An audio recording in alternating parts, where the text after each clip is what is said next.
Your Excellency, my dear friend, it's with great pleasure that I welcome you and your delegation to Cyprus. Historical, cultural ties, common experiences, and a shared set of values set the framework for our discussions. We once again reaffirmed the strong bilateral relation between our two countries and our peoples. Relations that have been nurtured and tested under very difficult conditions, and which conditions are unfortunately continuing. Today we had very productive discussion on a number of issues.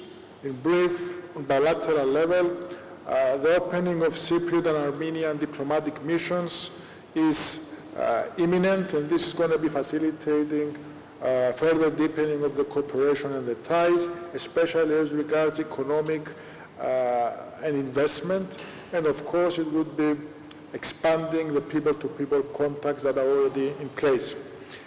In this context, I have to mention, of course, the very vibrant Armenian community in Cyprus, which is a very valuable part and element of the Cypriot society. They act as a catalyst for keeping our historic links alive and our common heritage strong, and of course for boosting our political convergence. Secondly, I updated the Minister on recent developments as regards the Cypriot problem. It suffices to say that the Republic of Cyprus is extremely grateful for the principled position that Armenia has been consistently adopting as regards the Cyprus problem, a position that is founded on international law and on the UN Security Council framework. Of course, we reaffirmed the Republic's position that Armenia is a friendly country, an allied country that is being tested, and we have our full and unconditional support. It's a position, again, of principle. It's a position founded on the values of the international community. Respect for sovereignty and territorial integrity are not options, they are obligations for everyone and in all conditions and circumstances.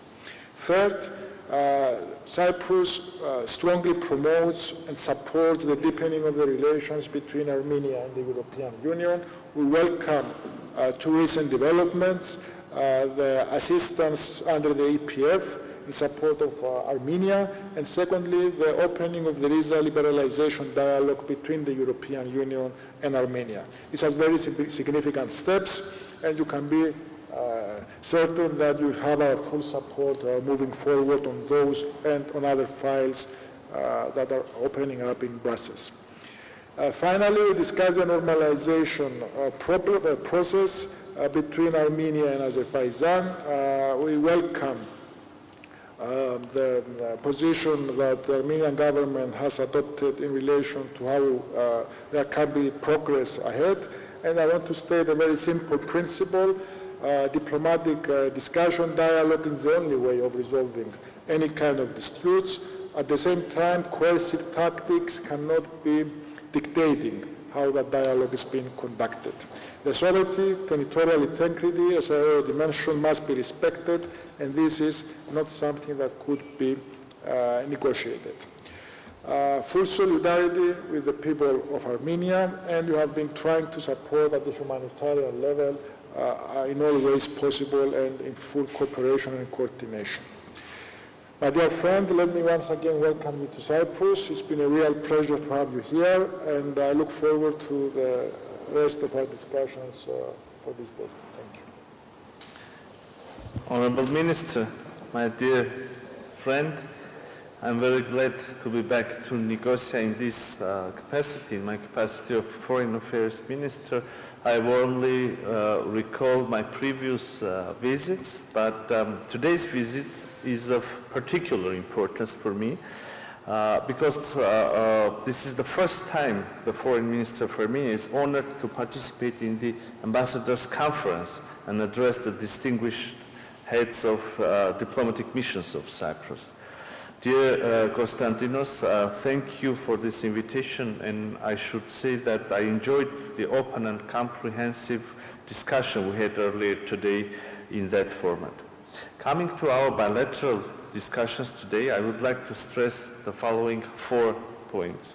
First, as I mentioned in the beginning, we have solidified our partnership to a point where the presence of resident diplomatic missions in our capitals is simply a must.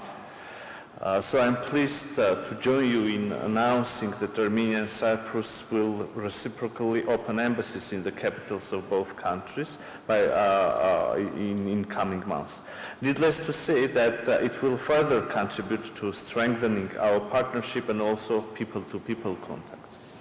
Secondly, where and how to strengthen our partnership. I'm glad to see that the trade turnover between the 2 countries has been growing during last year, and I believe it is exactly the direction we can and we should work jointly to outline new deliverables and ensure continuation of the positive dynamics. My third point refers to Armenia's partnership with the European Union. In fact, this is my first visit to a member state of the European Union after the milestone decisions were taken by the EU Council, namely on launching the visa liberalization dialogue with Armenia and providing assistance to our country under European Peace Facility. And I think it is also symbolic, as we are aware of the very supportive approach of Cyprus in reaching these historic milestones. Thus, I take this opportunity to thank you, dear Minister, but also other EU and member state colleagues for the support extended to my country in this path, including through the support of our democratic reforms, which, of course, we are determined to continue. The 2 decisions taken by the EU Council will further bring literally Armenia's citizens closer to the EU and vice versa, but also contribute to building Armenia's resilience and hence regional stability. In parallel, we still have other new items on the agenda while we work on the prospects for the new enhanced Armenia-EU partnership agenda.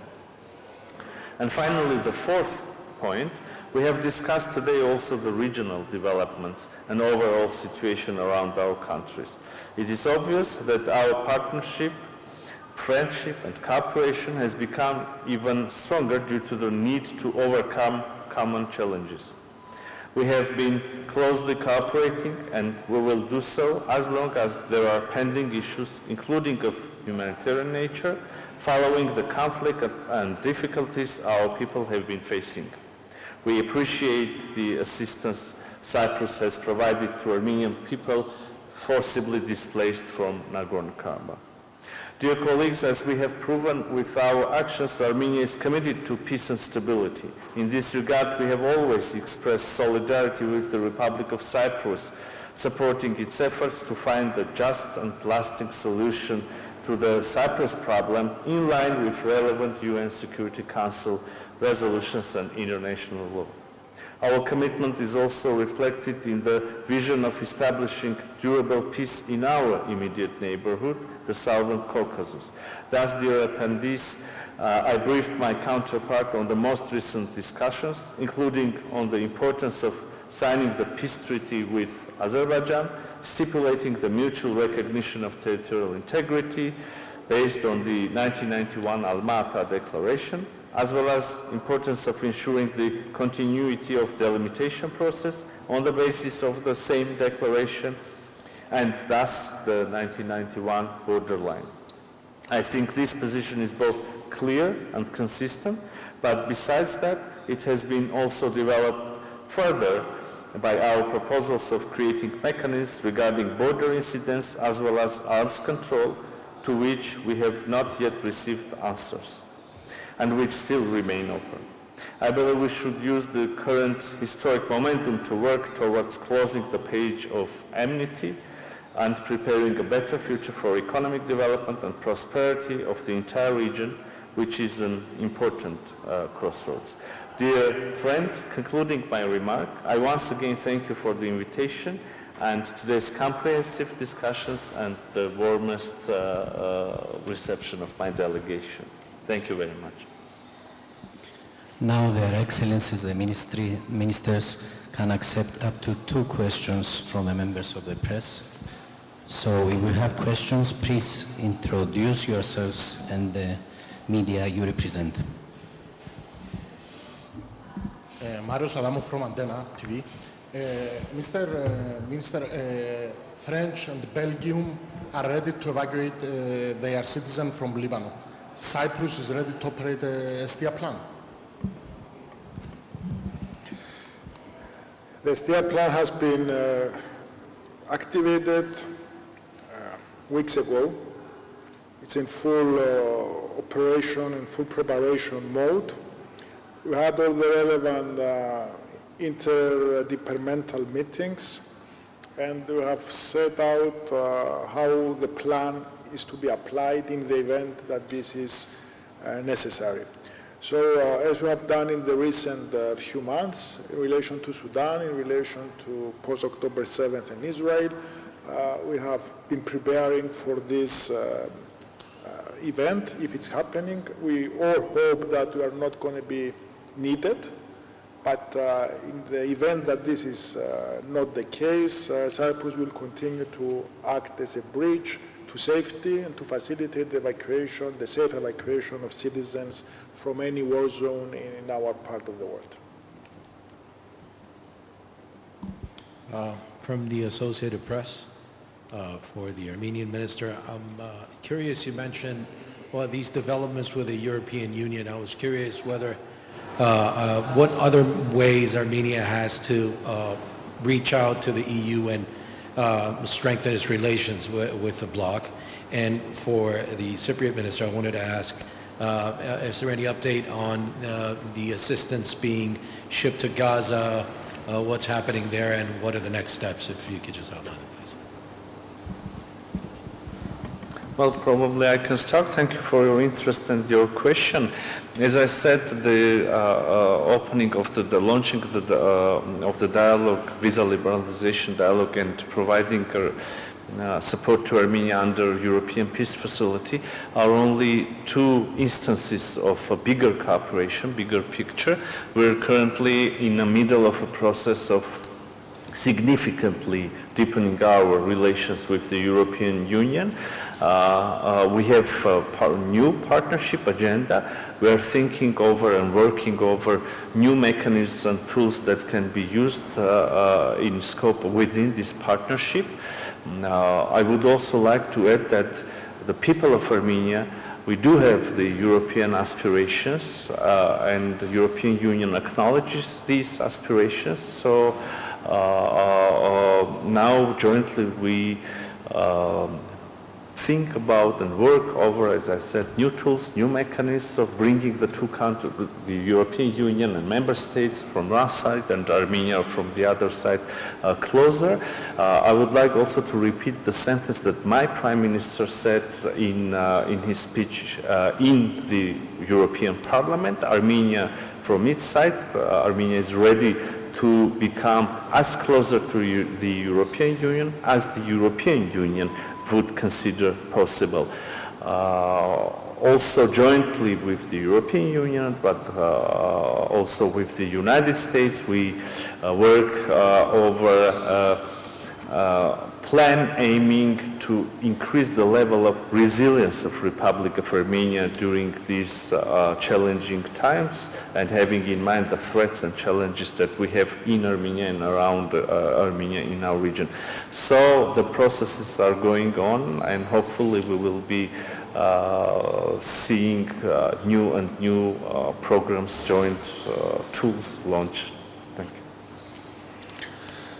As regards the humanitarian aid, the corridor, I would have to remind that the corridor pre-existed J-lots.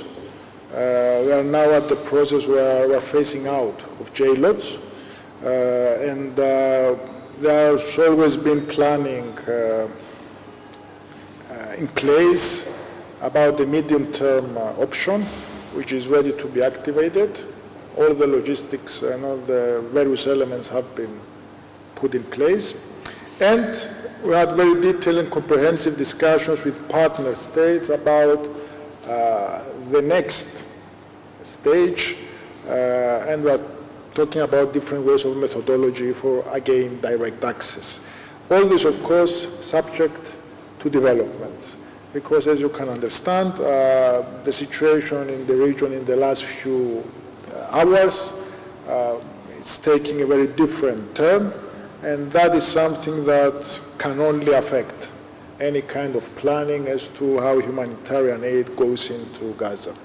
I conclude by this. All the various methods of sending aid into Gaza have been facing difficulties, and this, of course, is not going to stop us from trying to contribute in something that we believe there is serious need and it's only going to get worse. Always subject to what's happening on the ground, of course. Thank you. Yeah, that's it.